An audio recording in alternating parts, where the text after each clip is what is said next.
Hello, everybody, and welcome to Let's Be Neighbors, From Trash to Treasure, Upcycling Everyday Items. Please ask questions in the chat. We will get to know them. We will look at them at the end. And another reminder, if you have more than one person viewing on the screen, please let us know how many people are watching on your screen.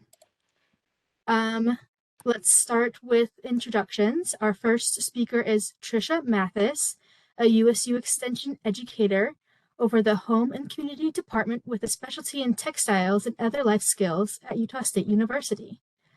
The second speaker will be Jill Fletcher, the director for Utah Recycling Alliance, a nonprofit with a mission to inspire communities across the state of Utah to embrace a zero-waste culture. And our last speaker is Miranda Keller, a youth services librarian within our county library system with many skills, including upcycling. All right, we'll go ahead and start with Trisha. Okay, thank you. Let me get my slides on.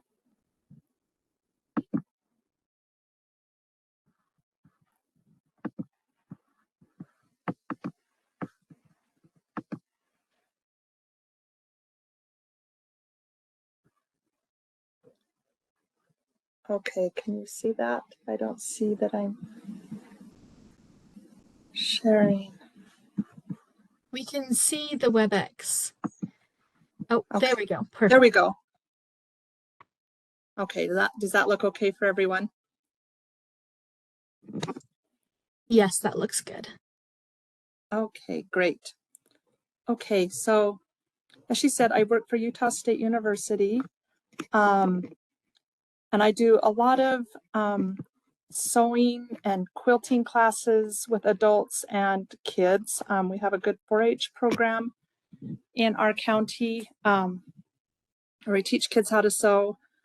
I also run a conference for FCS teachers and 4-H leaders each year. It's kind of a train the trainer, teaching them new sewing skills so that they can go back and teach the youth to sew. So it's really fun, and I just love I love sewing, and I love doing things with my hands. And so this has been fun to get some ideas for all of you about upcycling textiles.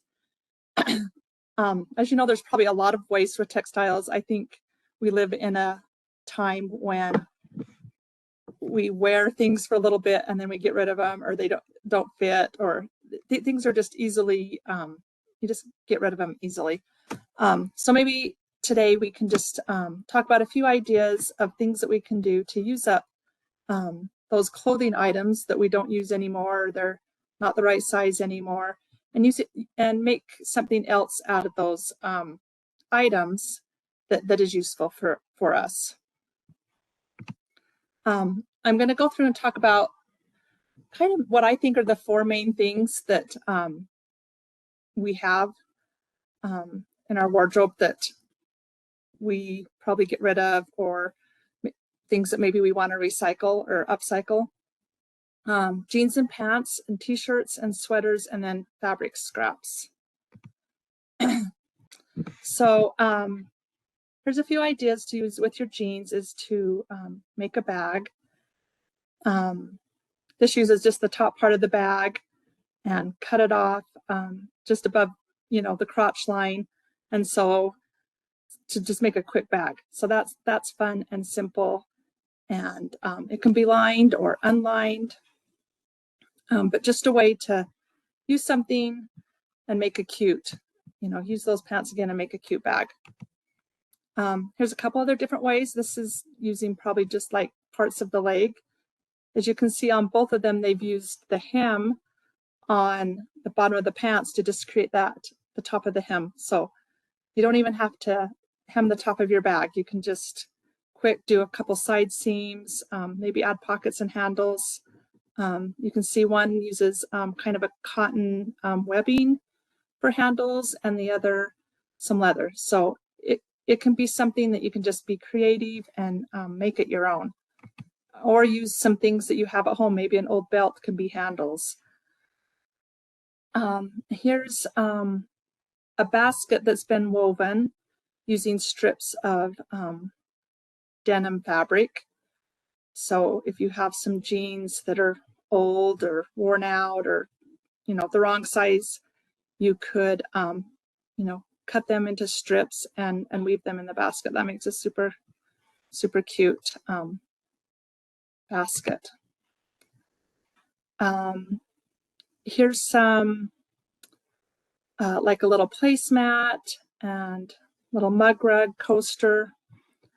And so simple, just cut your shape and, you know, layer it. Looks with some batting and a backside, and then just fraying those edges, sewing around them and fraying them makes a really simple project. And I love that most of these projects are super simple and super easy. So they're great projects for kids.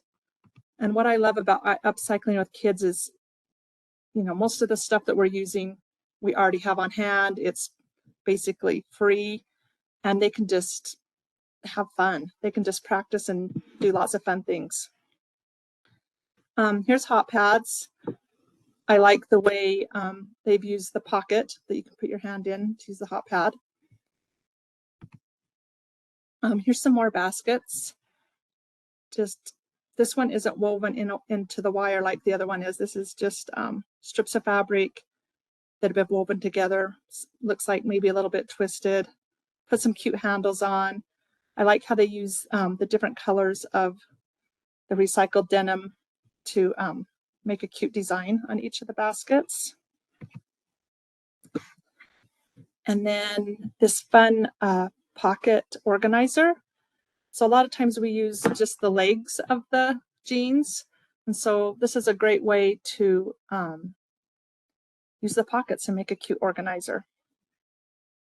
And then if you'll look on the other side, it's just kind of the bottom of the pant leg that they've sewn a seam, boxed the corners, and made a cute little basket to hold things. So that's super fun. And then, of course, one of my favorite things to do is make quilts. And a lot of denim quilts are cut into squares, but I love how this quilt cut into strips. And I just love the look of it, all the different color of denim. And I think it's a little bit easier to put together when you're just doing those strips instead of just a lot of squares that tend to get really heavy when you're adding so many squares together. Okay, and then moving on to t-shirts. And t-shirts are knit, so they will stretch. So when you're doing things with upcycling t-shirts into another object, think of something that you will need to stretch. So like these fun bags, like the little grocery sacks, stretching is good. You can fit a lot of stuff, it will stretch and it will hold those things. So just remember that the t-shirts are knit and they will stretch, and you kind of need to think about that. So knit is good for a lot of things, but maybe some things not so good. But like these little headbands, we want them to be stretchy. And so old t-shirts are perfect for a project like this. And you can see some of them are braided, some of them are kind of knotted. You can make a lot of things out of this these knit strips. And you can cut them so that they're continuous. I won't take the time to show you tonight, and there's a lot of videos online about cutting these strips out of t-shirts that are a continuous length, so that you can just keep using that and not having to like tie them together, but it's a continuous length. So that's really fun, and you can do a ton of stuff and make a lot of projects doing this type of thing. You can see just the simple little bracelets. I love the cute little belt, and just with a t-shirt cut into strips and then braiding it and adding a couple D-rings makes a super cute belt. Another way to reuse t-shirts is to take it from a t-shirt to something else for a child. So you can see this cute little sundress where they've added elastic at the top and at the waist and little straps, and then it's something totally different. And you know, you've already got the hem on the bottom. Maybe you'll have to take it in a little bit on the sides, cut the sleeves off, but super cute to reuse a t-shirt. And now this one is another way, just cutting off from the sleeves up and putting elastic in for a little skirt. The bottom's already hemmed, so really just making a casing at the top and threading some elastic through, and you've got a cute little skirt. And something like that, let me go back, reminds me of I remember my grandmother saying should take like my grandpa's old coat and it was worn out, but should take the good pieces and make her son a little coat. And back then it was out of necessity, but it's great that they thought that way and could use those textiles in making something else that they needed. Some more projects with the strips of knit. Here they've made the little dish towels by crocheting them. So that's fun. And then here's a few more projects. The cute rugs, the one circular, and the square one, and the rectangle one with the little fringe on the end. And then down in the corner, the latch hook, and looping that through and cutting to make a cute rug. And all this is just out of used t-shirts. And this is one that I love, is just, you know, cut the front or back part off a t-shirt and tie it around a gift. Super simple and super cute to do something like that. This one made the little diaper for the doll, so it's fun to reuse to make doll clothes. And it worked really well because this is knit and it's kind of stretchy, so it worked really well for that purpose. And then this also super simple. If you have a favorite t-shirt, the one on the left, all the Star Wars themes, and putting them around just a canvas. And it could even be, you know, a used canvas, and just make some really cute wall art for a kid's room. And then also the pillows, just using that front part of the t-shirt with the design and cutting it and just covering a pillow form.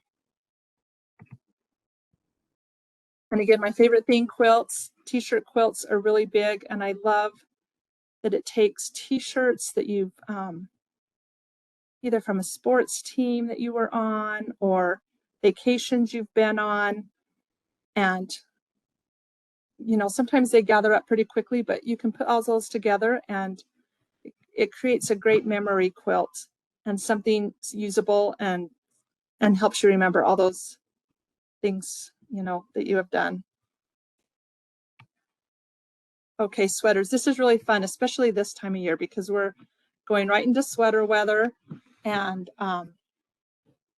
if you have sweaters, or you can thrift some sweaters and just repurpose them into, you can see this little scarf, and then I don't know what you call these anymore, like leg warmer, boot warmer type things, just taking that bottom edge of the sweater or a sleeve. And I love that when we upcycle that we have all these finished edges, and so it makes things really quick to create to something new if you consciously use those finished edges in your next project.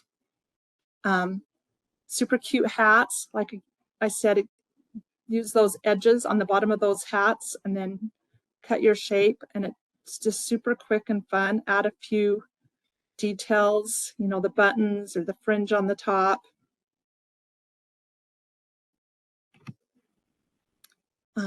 Here's some sweaters, old sweaters used to make some mittens. A couple different varieties here. And then these super cute pumpkins. This is the time of year for our pumpkins. Really just gather it up at the top and fill it with, you could even fill it with old scraps or the rest of the sweater just to fill that up and make it a plump pumpkin and tie a cute bow, or add a little stick for the top, some raffia, super cute pumpkins in all sorts of colors. Okay, this also shows a sweater made into like a little girl's dress, and also little leggings out of a bigger size sweater for the little girls. So that would keep them super warm. And then I love the Christmas stockings made out of sweaters. Super cute and super easy to make. As you can see, the top edge is finished. And so just cutting out your shape, right sides together and all the way around, and little loop for to hang it by. Add a few cute accessories, and that's really fun for a Christmas stocking. And then sweater trees, just covering a shape, like a wood block, triangle block, and different sizes and different colors to make that cute little display of Christmas trees. Cute little pin cushions. That looks like it's kind of made out of wool sweaters. It's fun when you can find wool sweaters, because if you shrink them, then that's felting it. And there's lots of uses for using that felted wool. It's super fun. And you can cut it and it doesn't fray. So if you're ever into thrifting and see wool sweaters, grab those, because those are great to make a lot of different projects. And then again, we have the sweaters as gift wrap again. I like that sweaters are also a knit, and they kind of stretch and kind of form around those boxes. A little basket out of a sweater. And then on the right is a little ornament. And that looks like, it's what I talked about before, is felting that wool, those wool sweaters, that wool fabric, and your little scraps to make that super cute little wreath as an ornament or to hang on a door. And here's just some more examples of ornaments using sweaters. I mean, just as simple as putting a piece in an embroidery hoop and adding a little decor makes just a super sweet ornament. And then bags. So on the bag on the left, they've done some applique flowers, and that they've used the felted wool for that. So they can cut the shapes and put them on, do a whip stitch around the edges, and it makes a super cute design on that bag. And then on the right, they've added, it looks like they've added a belt to that wool bag. Super cute. So all of that could just be upcycled and have a new cute bag. Just putting pieces of sweater together to make a throw to put on a bed or a chair. I really like that idea. And then just kind of binding around it, because you wouldn't have to have a backing or a batting. You could just sew it together and have it just as a throw. So that's super fun and easy. And then again, some pillows. And then here's some fun projects for kids. I love the one on the left, just some little coasters and piecing the little wool pieces together, and just having them practice those little stitches. I love that. And then on the right is the hand warmers, so you can put rice in and warm them up in the microwave. And then here's just some little home decor, little stuffed animals out of the sweater, super sweet. And then the little house ornaments using fabric and wool. And then just covering a lampshade, making a mug cozy, especially if it's wool, kind of a felted wool, will keep that mug warm. Okay, we'll move on to fabric scraps. If any of you sew at all, you know we always have extra scraps of fabric. But I also want to say fabric scraps can come from anywhere. They can come from, you know, shirts or any type of textile, sheets, and made, you know, that they can be your fabric scraps. But here is, we did this at a sewing conference a few years ago, just super easy projects that can be made out of just little small pieces of fabric. The little phone charging holder, the Kleenex holder.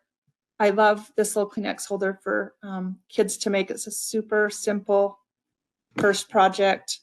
And the lanyard, like card holder. And then in the kitchen, use it for your cast iron pan, just a little hot pad covering your bowls, just a circle with a little elastic in a casing on the outside. Here's some more examples of hot pads. I love how creative they all are, and just using little scraps of fabric to make them. Here's a couple examples of bookmarks.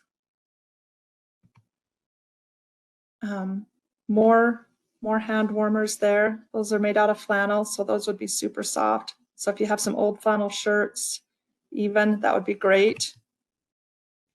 I love this with the scraps of fabric, just the shapes of the letters, and use pinking shears to cut around them, and then just sew, you know, layer some batting and sew on magnets. That's super fun for kids. And this idea is, I love, because you can use all your scraps, all your notions to make like a quiet book for kids. You can see all the different ideas. Shoelaces, luggage tags. Here's some keychains.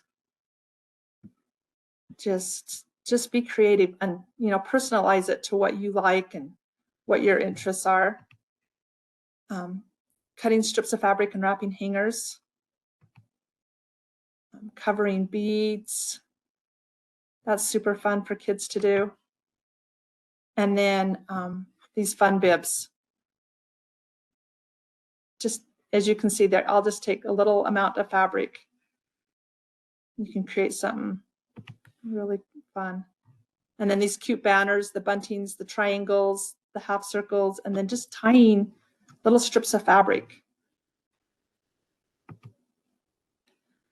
This I put on to show that you could make a bigger piece of fabric out of little scraps of fabric. So just putting pieces together, you know, into a bigger piece, you can use for a bigger project. So if you don't have maybe a bigger piece, maybe you can make that piece by adding your little pieces together.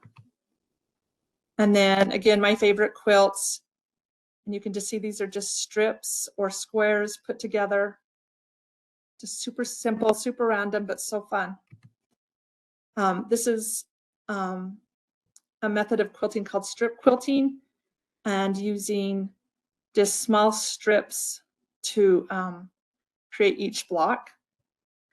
And so, you know, just, I know a lot of people have just had a lot of fun just sewing these strips onto a foundation. So there's a foundation for the back, and then you just start sewing strips on it, and then you square it up and then put them together in a quilt. And then these are just little squares put together and triangles. I'm doing a project like this right now. As I quilt, I'll sew the two little squares together. At the end, like when I finish sewing something that I'm making for a quilt, then I'll add these in, and they're called leaders and enders. And so eventually, I'm not really taking any more time, but I'm getting all these squares sewn together in between what else I'm doing. So that's super fun. And here's it called the collage quilt. I know I'm running out of time, but using your scraps to just make a picture, make a fun display for your wall. And I wanted to show this. This is a quilting class I taught a few years ago.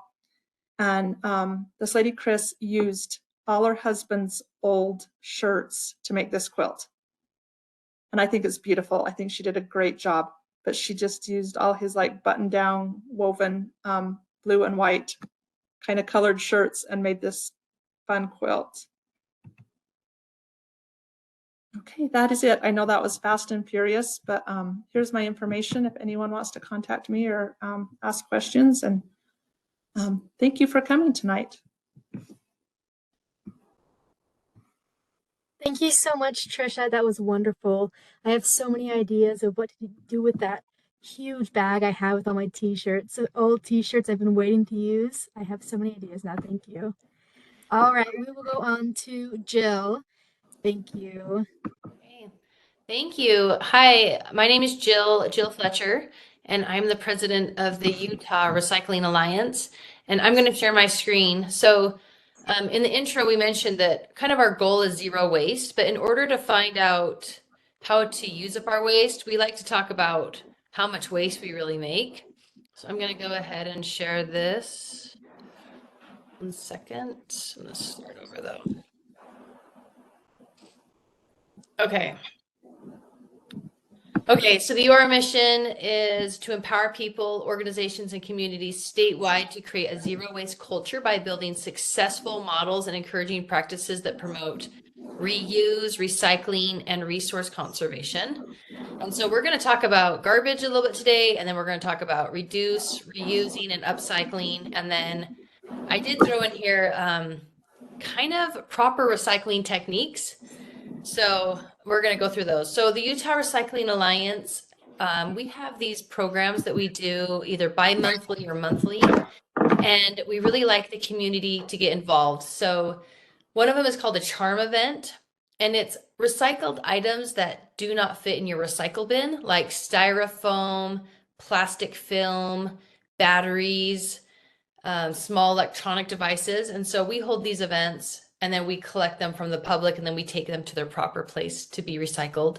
We also hold fix-it clinics where rather than trying to throw something away and buying something new, you can take it, and we have some professionals that will, well, they're not, well, they are professionals, but they'll like help sew a jacket or fix a plug, or we have electrician and bike techs that can come and help fix things so you don't have to throw them away. And then we also have trash talks monthly where we pick a different topic. So last month we actually did textile recycling, and sometimes we do things around the holidays, but each month is a different topic. And then we also hold zero waste awards for the community. So that's a little bit about the Utah Recycling Alliance. You can always go to our website. You can sign up to be a volunteer, join the newsletter, and then you'll find out more about our activities.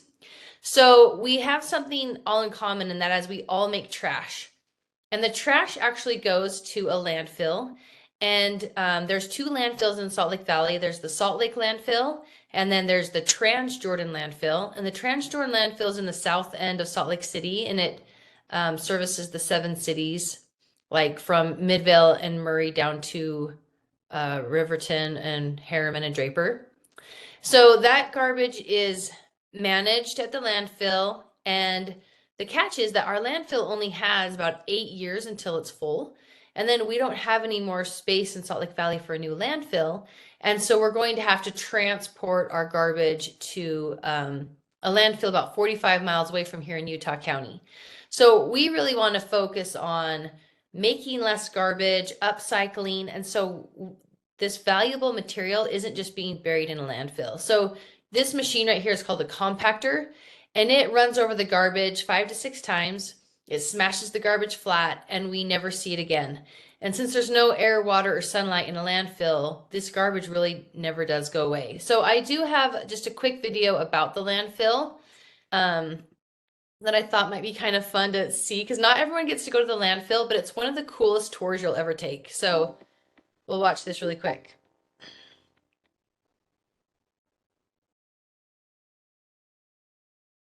Each person in the U.S. throws away an average of 4.5 pounds of waste every day.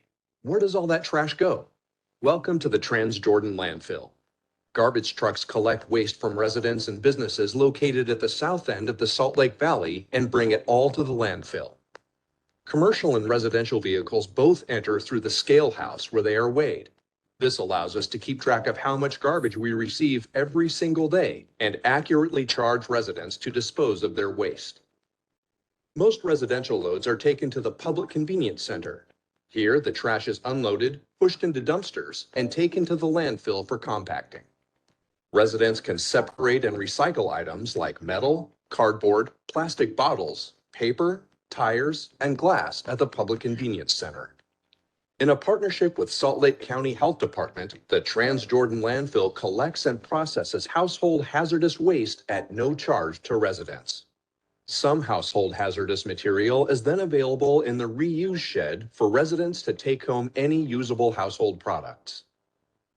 Plain plant materials such as trees, branches, leaves, and shrubs can be taken to the green waste facility, where it is processed and recycled into certified compost, mulch, and wood chips. The green waste is shredded and placed into windrows. The windrows are watered and turned throughout a 3-month decomposing process. The finished products are sold to residents and businesses for soil conditioning and landscaping. The Transjordan landfill is more than a dump. To comply with state and federal regulations, the landfill is divided into cells that are carefully designed to protect the environment. Each cell is excavated and specially lined with a series of high-grade plastics to keep pollutants out of the groundwater. Our staff is continually monitoring air and water quality to do our part for the environment and to stay in compliance with health and safety standards. The tipping phase is where all the trash is buried. Trash is unloaded and moved into place where it is compacted to maximize space and to prolong the life of the landfill. Transjordan buries about 2,000 tons of waste each day. That is the equivalent of approximately 500 adult elephants. Methane gas is created when organic material, like food and yard waste, is buried and decomposes. Through a series of pipes and wells, the methane gas is collected from the landfill and converted into electricity. The Transjordan landfill generates enough gas to provide electricity to up to 4,500 homes. The Transjordan landfill offers tours and educational opportunities for school groups, businesses, and to the general public.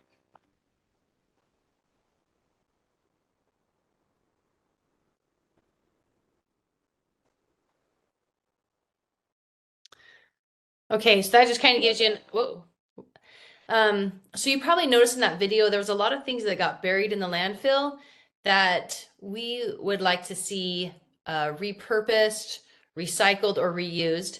The number one item that we bury in a landfill is actually paper products.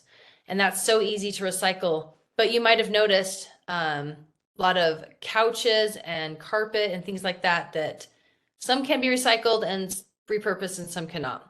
So this cycle right here is how the Utah Recycling Alliance likes to think of things. And the first one is that we rethink the way that we purchase things, we buy things, and we try to think how that product or how our behavior is going to affect the environment.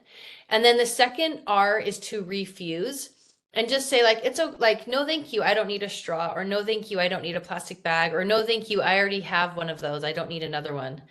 And then starting with reduce, it's just making less garbage, trying not to use products that are disposable, reuse it again, try to repair it one last time, and then certain items that can be recycled can go in a recycle bin and be made into a new product. And then also consider composting, which would be our R for rot, composting at home, at the landfill, just taking organic material and breaking it down into earth. Okay, so we kind of talked about reduce, just avoiding using disposable items. So keeping, like for an example, I just went to a party on Sunday, and rather than paper plates, she had gone to the DI and purchased a lot of little plates, and they were all mismatched, and it was so cute. And so everyone had their own reusable plate to avoid throwing them away. Be responsible about your consumption and your purchases that you buy, and then buy products that have a reusable life. and stay away from those disposable items when possible. Reuse or upcycle is find another useful purpose and be creative and resourceful. And I love those ideas that were shared with us. And here's a few pictures. And then I brought some also to show at the end of my slideshow of ways where we can take garbage and make new things out of them to use around the house. Okay, so then one of the R's was recycling, and recycling curbside gets very confusing for people. So I just wanted to kind of talk about recycling since that's kind of what my organization focuses on, a lot of education. So there was a study out by the National Recycling Coalition that said 87% of people think recycling is important, but 73 of those people surveyed were confused about what can be recycled. So each one of our cities has a different program, but there's 2 recycling centers in the valley, and the items that are typically accepted are these following items. So any type of plastic container that's a bottle or jug that has a neck that could even have a lid, those are considered containers. They just need to be emptied out, so there's no liquids inside. You can leave the caps on, and you can also leave the labels on. You can put in steel and aluminum food containers. Again, just make sure there's no soup or tuna fish, just a quick rinse. You don't have to spend a lot of water trying to rinse those out. And then paper products, which include cardboard, office paper, newspapers, magazines, junk mail. As long as it doesn't have any like paint or glitter, it can go in your recycle bin. And you can even leave staples in there as well. So these 4 items are like about the only things that can go in your recycle bin. So we've talked about how the garbage goes to the landfill and we bury it, but your recycle bin gets picked up by a truck and takes it to a place called a MRF, or a material recovery facility. And that's a sorting center. So we have 2 of them in Salt Lake Valley. The materials are sorted into categories like paper, aluminum, plastic, and cardboard. And then once they're separated and clean, they're baled and shipped off to be made into new products that can then be sold in stores again. So everything with recycling is market driven. It's driven by the that item more to make more of them to sell in the stores. But if it can't be recycled, that's called contamination, and that ends up going to the landfill. So some tips would be to only put items in on your city's curbside recycling list. Place items in loose, do not bag them. So when it goes to that sorting center, it's put on a conveyor belt and it's sorted by hand. And those workers don't have time to open up every bag. And especially if it's black, they don't know if it's full of diapers or if it's full of bottles. So make sure not to bag your recycling. Only put in clean, dry, and emptied recyclables in your bin. And then when in doubt, throw it out. So for an example would be pizza boxes. That's a huge question people always ask. And the recycling center will tell you just to throw it away because it has cheese and grease on it. And if you're not sure, then go ahead and throw it in the garbage can. Okay, so one thing I just want to talk about is what are some items that's considered contamination? And that I looked it up today, and the average is between 17 and 25% of what people put in their recycle bin is actually contamination. And that's because they do something called wishful recycling. And wishful recycling is hoping that the item that you put in there will be selected if you put it in your bin.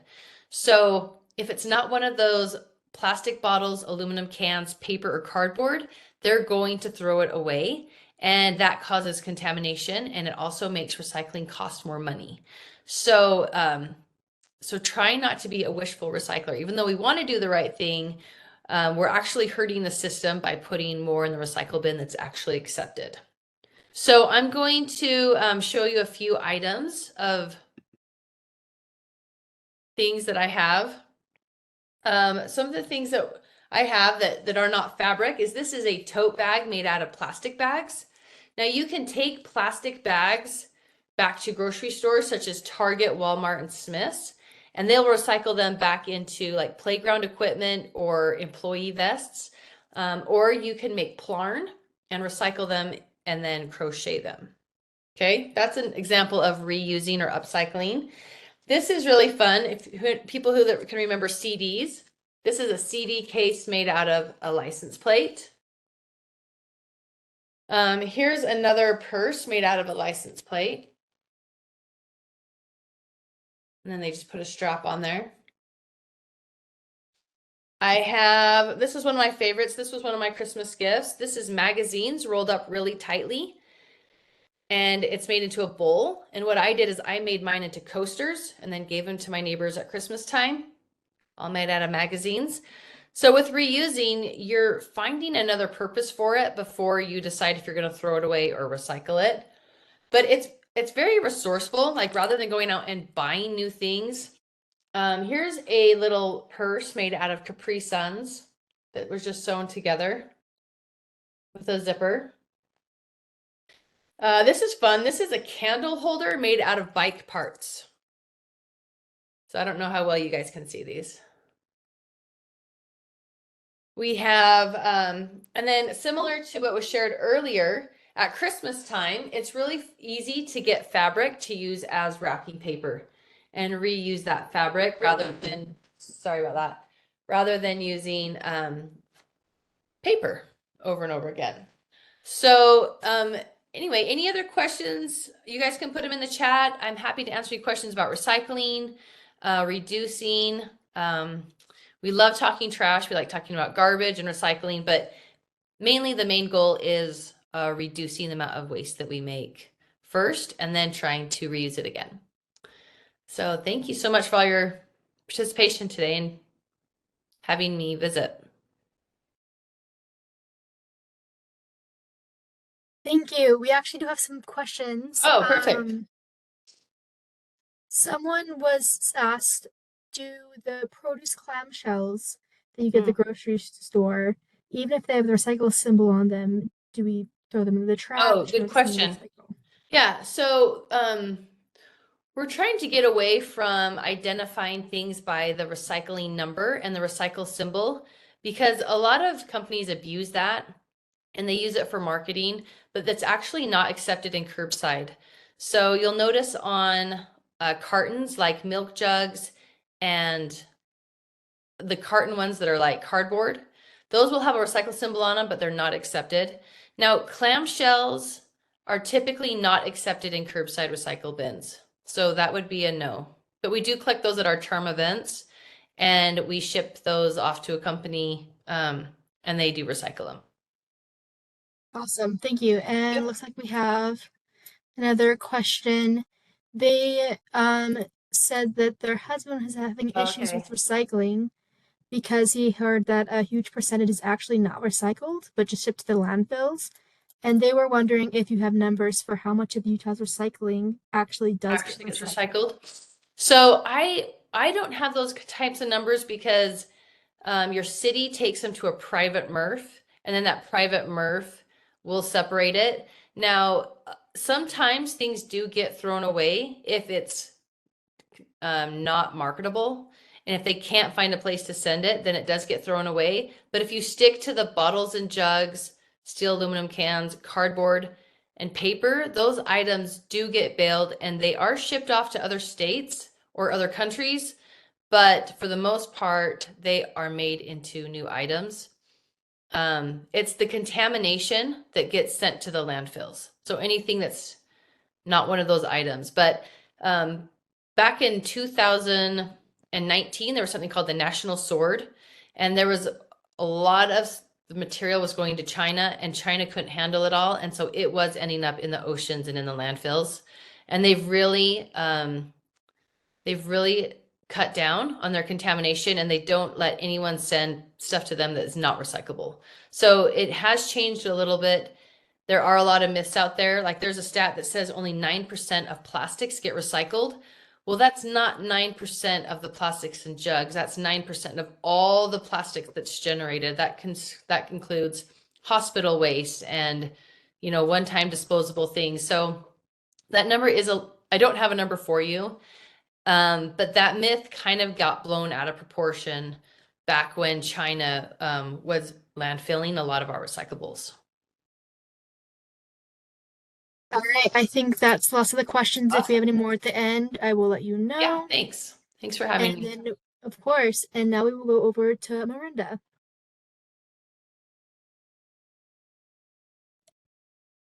Hi. So I'm going to quickly share my screen here.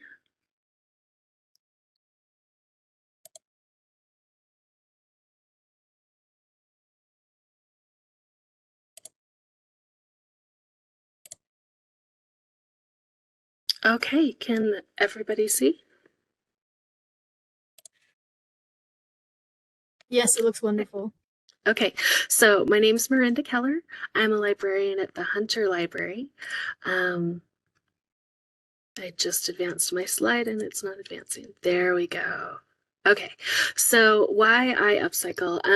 I've been concerned about the landfills since I read in elementary school that styrofoam takes hundreds of years to denature. I looked up the stat today. It's 500 years, and that's from Washington University. So some of the things I do are refill single-use plastic beverage bottles at least once. I try to shop secondhand, which is great for purses. I'm very particular about the kind of purse I like, and I always have good luck finding them at secondhand stores.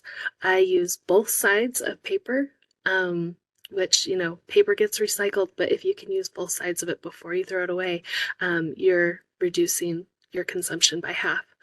Also, I solicit secondhand materials for crafts and other hobbies. Today I'm going to talk about turning a sheet into a dress. So I wasn't planning on doing this project quite so quickly.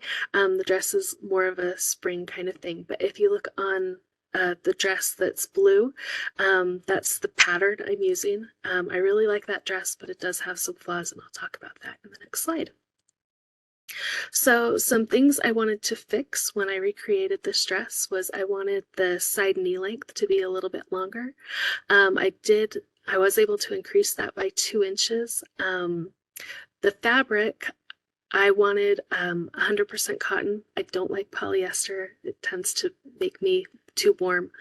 But going from a polyester to a cotton, I went from a stretch to a non-stretch fabric. And that is one of the hardest parts of creating like this. I also wanted to add sleeves, so I didn't have to wear a second layer underneath the dress to get sleeves.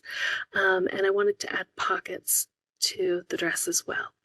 So for the sleeves, I was able to trace a sweater that I have that I like that has dolman sleeves.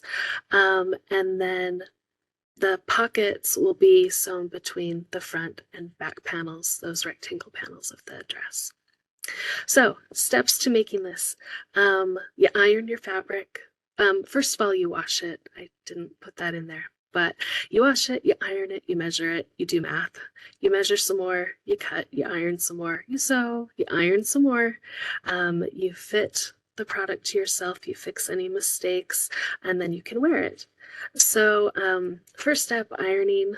I don't have an ironing board, so I use this the kitchen chair.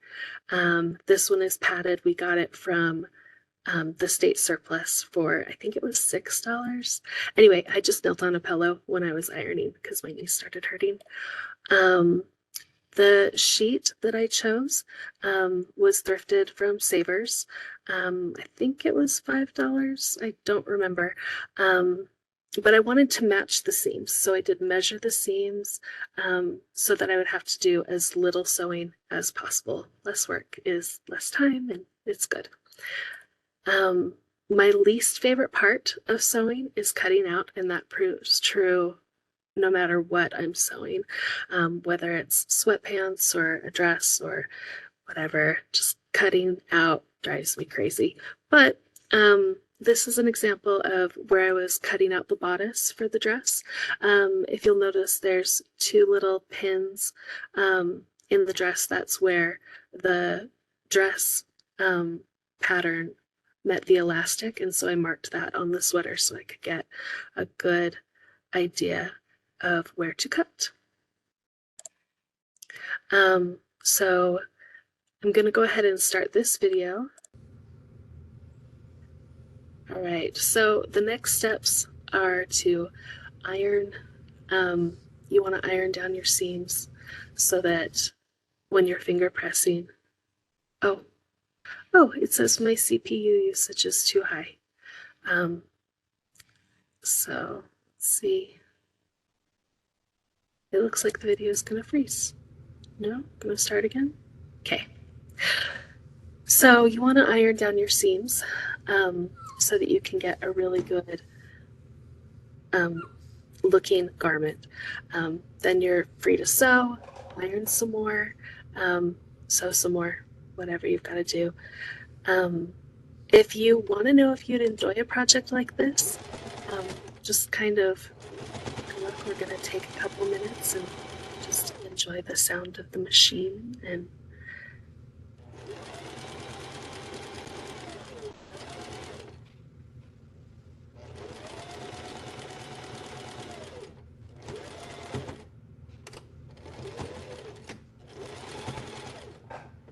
I feel like sewing is a lot like driving a car. I have a 15-year-old and she doesn't have the patience to sew, but she's not real interested in getting her driver's license quite yet, so maybe that's a good thing. You're controlling your speed with that foot pedal. You've got to worry about backing up before you can get going.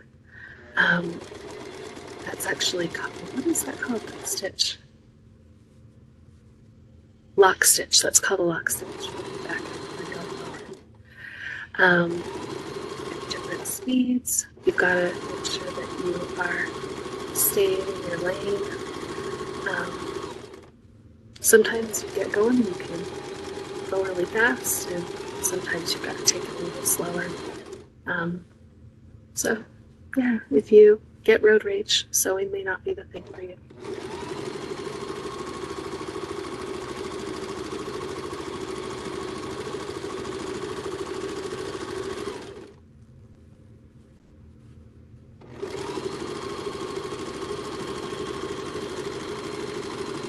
I recorded this on the library's GoPro camera. If you're interested in doing something like this, or you have other hobbies that you do, bicycling, swimming, you might be interested in borrowing one of those as well. Fixing mistakes is something that you will do when you create, whether you are drawing or painting or sewing. In this case, I forgot to add seam allowance to the bodice. So it was too small for me. I'm going to have to go back and add side panels before I can finish this garment. Hopefully this is what the finished product will look similar to. It's a handkerchief hem, and yeah, I'm still excited to finish that off and wear it before spring.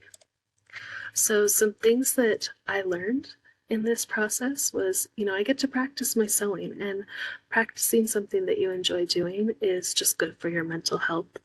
And especially when you're doing something that is also good for the environment, that can kind of give you a little boost too. I practiced, or I was debating about whether to do an elastic versus a tied waistband, because I actually haven't done either of those recently. Sewing without a pattern is something I don't do. This is a new one for me, tracing off something that I already own. Obviously, I learned seam allowance is important. Adding pockets is something that I haven't done to a dress before. I'm excited to get those added. And then shearing side panels. I actually did that for Toshocon. My daughter, my 15-year-old, went to Toshocon and she dressed up as a character from a video game. But she used a thrifted t-shirt that had stretch, and she used a thrifted sheet that had no stretch. And so when she was sewing the stripes together, she didn't exactly get them all in a row, and so she needed a little help from Mom. We did some sheared side panels on there, and that worked really, really well, and her costume turned out fabulous. I also tried ripping fabric along the grain line for the first time, and you can see in the picture that that turned out kind of light bulb shaped or round oval shaped. I didn't like it, so I'm going to stick to using my rotary cutter. I also practiced ironing. This was the first time that I really made an effort to iron as I was sewing. I usually don't have patience for that, but ironing really does make a difference. It looks so much cleaner, so much better. Also, I had a better workspace set up this time. In this picture, you'll notice that I just kind of pushed my sewing machine to the back of the kitchen table, and I have this quilt that was actually from, it was part of my daughter's crib set, my 15-year-old's crib set, that I used as a pad to iron on. And being able to toss that off to the side and pull it back as I needed it, that was really a lot better than, you know, trying to get up and move the chair and iron from the floor and get down and get back up again. And yeah, my knees did not, my knees really appreciated being able to do everything while sitting. I did realize I need a better straight edge instead of a cardboard box. And it is okay for me to invest in clips. That might be a great gift idea for me to give my teenager. More ideas if you enjoy thrifting or you enjoy textiles, you enjoy crafting. You can use fabric from curtains or duvet covers or bed sheets. These are all available at any thrift store you go to. Also, if you're interested in recycled yarn from thrifted sweaters, there's a YouTube video that I included here that shows you how to tell if there's been cutting on a thrifted sweater, so that you'll know that when you unravel it, you'll have a single piece of yarn rather than a piece of yarn for every row. Best of all, the library upcycles. A couple years ago, I did a program called Sanity Squares. It was easy crochet for teens. We single stitch, double stitch, and granny squares. But all of the yarn came from stashes, either the personal stashes of library employees or the personal stashes of library patrons or the stashes of libraries themselves. We made over 100 kits. It turned out really well. Every year, we get emails from different librarians asking for old t-shirts to do a craft to make t-shirt bags. So those t-shirt bags that were shown in the first presentation are very popular at programs in the libraries. In the past, Whitmore has done an upcycled jewelry activity, and that was very popular. Also, the library does steampunk activities, and those will always use recycled materials, or it will reuse materials to upcycle them, whether that's into hats or into belts or into other items that will really give a steampunk flair to someone's costume or cosplay. As you'll see in this picture, you can make plushies out of recycled fabric. This particular plushie was made by a library employee. The majority of the little froggy is a dress that was no longer wearable, and then the belly patch is from a denim jacket, which was also upcycled. It's now a vest. We also at the library will have closet cleanouts. This year, just a couple of them that recently have gone out. Libraries have been able to repurpose from one library to another a digital camera, stickers, bubble wands, paper spirals, chopsticks, and there's hundreds of more items that we swap around from library to library. Also, we do encourage the community to upcycle as well. We have a formal wear swap. I don't know if any of you have had the opportunity to participate in that, but it is really fabulous. We have people donating prom dresses, quinceañera dresses, suits that, you know, maybe they had used or used in like band or choirs, and this stuff is reused by new people in the community, and it's just amazing to see all the people who come into the swap and they find something, and they're so excited to wear it, either to a library dance or to their own prom or another school event. Also, the library does do a costume swap every. Um, this year's costume swap is going to be Saturday. It's going to be from 10 to noon at the Granite Library. So you can still go to it even if you didn't donate. Head in there around 11:30 noon. They'll be if there's they'll be eager to make sure that we don't have any remaining stock for next year, though. But if they do, gift or make sure those go out to different places in the community that could use them. Let's see. Finally, don't forget your four-legged friends. You can always upcycle some fun things for them. Either this toy is not upcycled, but you can make something similar to it. Plushies, just make sure they don't have those plastic eyes, and make sure that as soon as it shows wear, that you don't let them eat that felt inside. So I saw a question, when is the formal wear swap? There you go. Collection is in February, and this swap will be in March in 2024. Thank you, Miranda. That was great. It looks like I have missed some questions. So the moderator has them over to me. So let's see about 4, and then I'll look at the other ones. Someone was asking Jill if the trash talks are recorded so they could view them. Yes, we do try to record all of them. So we'll have one at the beginning of November and then again in December. Yeah, you can just check the website. There's an Eventbrite link where you can sign up. And then we do try to record them, but we usually don't repost them. We just use the content for social media. Awesome.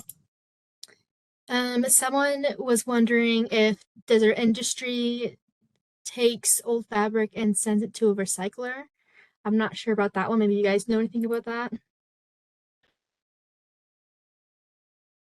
No? I talked to both Savers and Deseret Industries, and they bale the clothes that cannot be sold in the store, and they will send them as rags and scrap material so they can use them for like weaving, and they do get reused. I'm just not sure how. I think Deseret Industries makes it back. They break theirs down back into more material and rags. So they have a way of doing that. That's cool. Thank you. Yeah. If I can All right. hop in. Oh, yeah, go ahead. When I've been thrifting at Savers, I know that I can find fabric there. So if it's usable fabric, you can find that either in the quilt section or the blanket section. I know we did fuzzy scarves and fuzzy, hang on, from a Harry Potter. There's a Harry Potter animal that sits on Ginny's shoulder.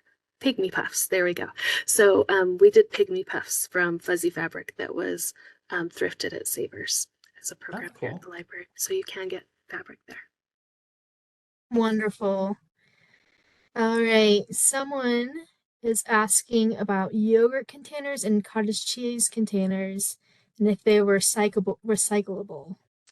Yeah, good question. So Salt Lake City and Salt Lake County, they promote and allow you to put those in there.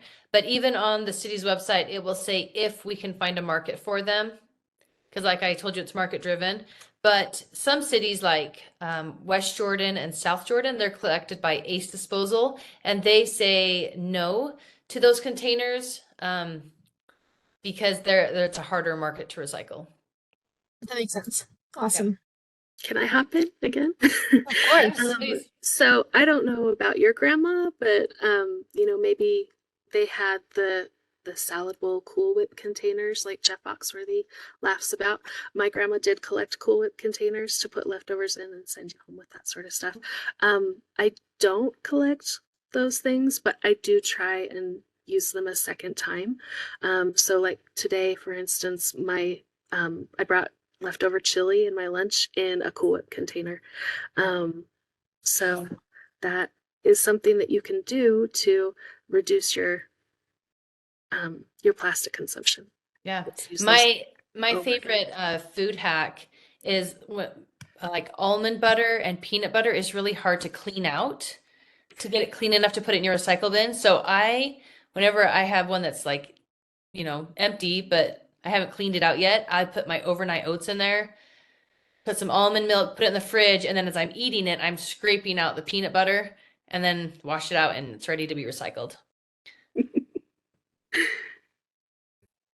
All It's a right, great we hack. have 2 more questions.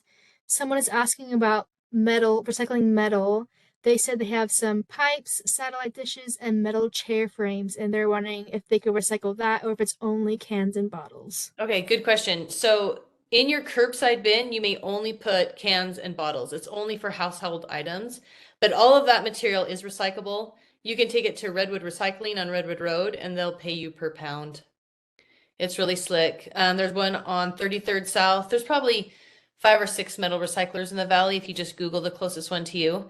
So any industrial type yard metal needs to go to a metal recycler, not your curbside bin. Awesome. Thank Yeah. you. Yeah, good question. And someone was also asking, how can we connect with the Utah Recycling Alliance and its programs? Oh, awesome. So it's Utah Recycle Alliance, alliance.org.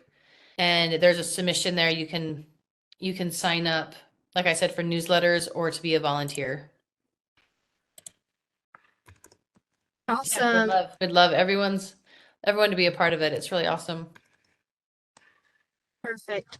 I don't think we have any more questions unless anybody has last minute questions. I think that's everything that was asked. So unless you guys have anything to wrap up, you want anything you want to say to wrap up?